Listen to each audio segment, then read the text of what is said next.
Assalamualaikum warahmatullahi wabarakatuh. Berjumpa lagi bersama saya dalam pembelajaran sejarah Indonesia. Sebelumnya, jangan lupa like, comment, and subscribe. Adapun pembahasan kita kali ini yaitu mengenai kebudayaan Hindu-Buddha serta pengaruhnya terhadap kehidupan masyarakat Indonesia. Adapun tujuan pembelajaran yaitu menganalisis pengaruh Hindu-Buddha di Indonesia, menganalisis kerajaan Hindu-Buddha, mendeskripsikan jaringan perdagangan dan pelayaran Nusantara, menganalisis akulturasi kebudayaan Nusantara. Sebelumnya, masa Hindu-Buddha berlangsung selama kurang lebih 12 abad. Pembabakan masa Hindu-Buddha terbagi menjadi 3, yaitu periode pertumbuhan, perkembangan, dan keruntuhan. Pada abad ke-16, agama Islam mulai mendominasi Nusantara. Namun tidak berarti pengaruh kebudayaan Hindu-Buddha hilang tergantikan kebudayaan Islam. Agama Islam mengakomodasi peninggalan Hindu-Buddha, tentunya dengan melakukan modifikasi agar tetap berselang beberapa abad. Wujud peradaban Hindu-Buddha masih dapat kita saksikan hingga sekarang, misalnya dalam perwujudan sastra dan arsitektur.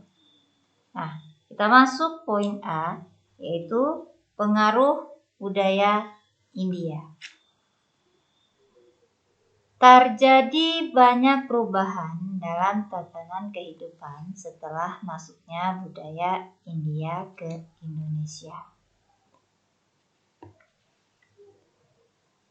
Terdapat beberapa pendapat mengenai proses masuknya Hindu-Buddha atau yang disebut Hindunisasi.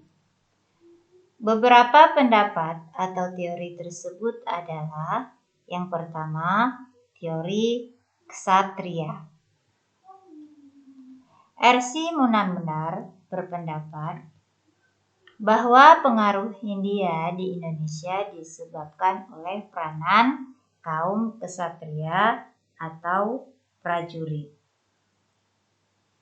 Para prajurit diduga melarikan diri dari India dan mendirikan kerajaan-kerajaan di kepulauan Indonesia dan Asia Tenggara pada umumnya.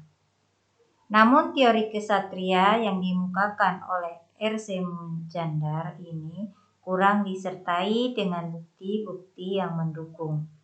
Selama ini belum ada ahli arkeolog yang dapat menemukan bukti yang menunjukkan adanya ekspansi dari prajurit-prajurit India ke kepulauan Indonesia. Kekuatan teori ini terletak pada semangat pertualang para kaum ksatria. Yang kedua, teori Waisa. N.J. Krom mengatakan kelompok yang berperan dalam penyebaran Hindu-Buddha di Asia Tenggara, termasuk Indonesia, adalah kaum pedagang.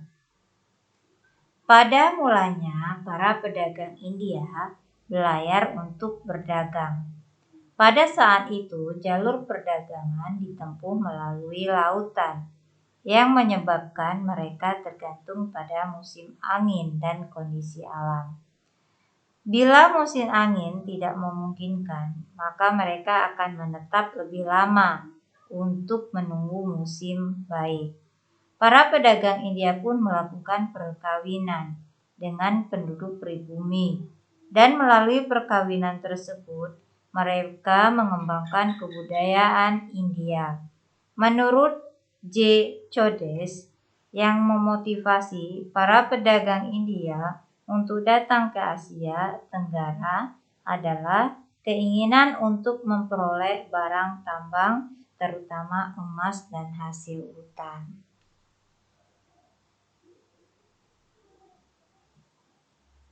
Adapun teori yang ketiga, yaitu teori Brahmana. Jesse Penliur berpendapat bahwa Hinduisasi yang terjadi di Kepulauan Indonesia disebabkan oleh kaum Brahmana.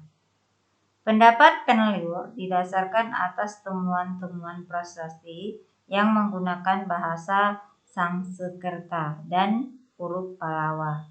Bahasa dan huruf tersebut hanya dikuasai oleh kaum Brahmana.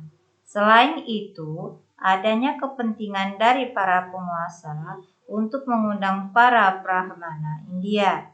Mereka diundang ke Asia Tenggara untuk keperluan upacara keagamaan, seperti pelaksanaan upacara inisiasi yang dilakukan oleh para kepala suku agar mereka menjadi golongan ksatria. Pandangan ini sejalan dengan pendapat yang dikemukakan oleh Paul Wheatley bahwa para penguasa lokal di Asia Tenggara sangat berkepentingan dengan kebudayaan India guna mengangkat status sosial mereka. Nah, teori yang keempat yaitu teori arus balik. F.D.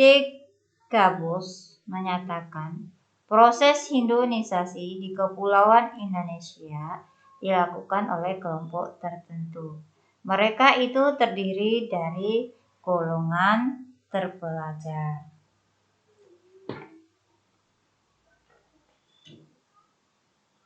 Mereka bersemangat untuk menimba ilmu kepada orang yang memang benar-benar pintar yang datang dari India, sehingga penduduk pribumi itu bersekolah ke India, dan setelah dia pintar dia pulang lagi ke Indonesia. Akhirnya dia menyebarluaskan agama yang telah dipelajari dia di India.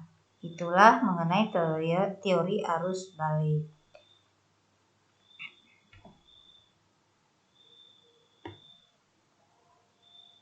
Berdasarkan teori-teori di atas, melalui proses akulturasi, budaya yang dianggap sesuai dengan karakteristik masyarakat diterima dengan menyesuaikan pada budaya masyarakat setempat pada masa itu.